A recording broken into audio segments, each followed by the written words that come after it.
Good morning friends. তো ঘুম থেকে উঠেই হরলিক্স বিস্কুট খেয়েছি। হরলিক্স বিস্কুট খাওয়ার পর আমার হাজব্যান্ডকে চা করে দিয়েছিলাম, সে চা বিস্কুট খেলো আর আমি হরলিক্স দিয়ে বিস্কুট খেলাম। তো তারপরে এই যে সবজি কাটতে বসছি। আজকে রান্না করব পটল, আলু আর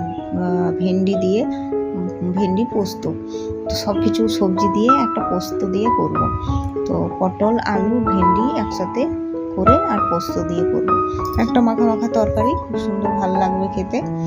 আর বেশি কিছু রান্না তো করতে পারছি না, ডাল হচ্ছে, ওইদিকে ডাল সিদ্ধ হচ্ছে, ভাত বসিয়ে দিয়েছি দেখতেই পাচ্ছ। ওভেনের ওপর হাঁড়ি, ভাতের হাঁড়ি, আর ওই পাশে হচ্ছে কড়াই আছে।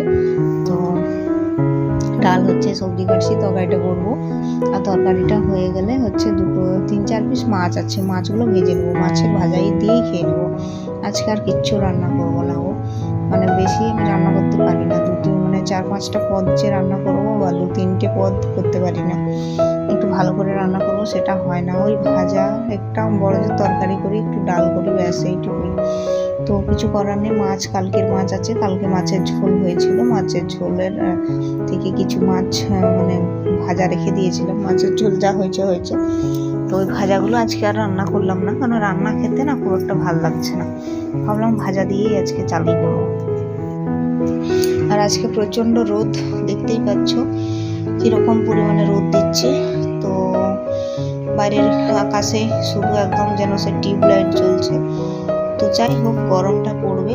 তো আমার হাজব্যান্ড স্কুল যাবে, তার জন্য তাড়াতাড়ি করে রান্নাটা করে নিচ্ছি। আর আমার শরীরটা একটু সুস্থ আছে, দেখে তোমরা কি মনে করছো একটু কমেন্টে জানিও। তারপরে যে কাঁচা লঙ্কাগুলো, সেগুলো একটু বোটাগুলো ছাড়িয়ে নিচ্ছি। অনেকগুলো মধ্যে রয়ে গেছে, ওগুলো ছাড়ানো হয়নি, বা ছাড়িয়ে নিই। তো ওইদিকে সবজিটা কেটে নিয়েছি, আর ঢ্যাঁড়সগুলো ধুয়ে কাটতে হবে, তো ওগুলো কাটা হয়নি। আর এদিকে লঙ্কাগুলো দেখো পেকে গেছে, কাঁচা লঙ্কাগুলো আবার পলিথিনে থাকলে কি বলতো নষ্ট হয়ে যাবে, আর বোটাগুলো না ছাড়ালে সেগুলো খুব তাড়াতাড়ি নষ্ট হবে। তো তার জন্য ভাবলাম বোটাগুলো ছাড়িয়ে রেখে দিই, তাহলে লঙ্কাটা অনেকদিন ভালো থাকবে। আর ওই পলিথিনের উপরেই সব কিছু সবজি টবজি কাটাকাটি করি, কেন বলো তো, খোসাগুলো তাহলে ফেলতে সুবিধা হয়, ডাস্টবিনে ফেলে দিই। আর নিচের মেঝেটা নোংরা কম হয়। যাই হোক, তোমাদের সাথে কথা বলে কাজগুলো করছি, যতটুকু ভিডিও করছি ততটুকুই, বেশি তো ভিডিও দেখাতে পারছি না।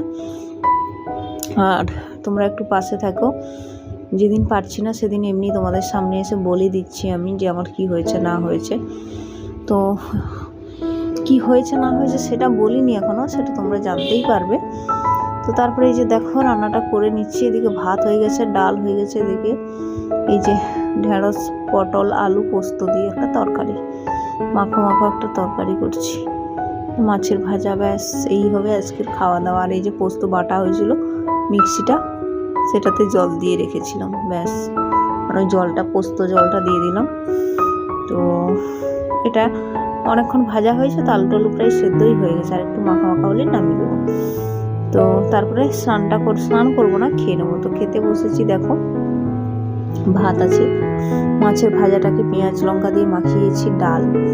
তো কেমন লাগলো ব্লগটা আজকে অবশ্যই জানাবে, তার সাথে লেবু। তো চলো আজকের মতো এখানে বিদায় নিলাম, আবার তোমাদের সাথে দেখা হবে কাল।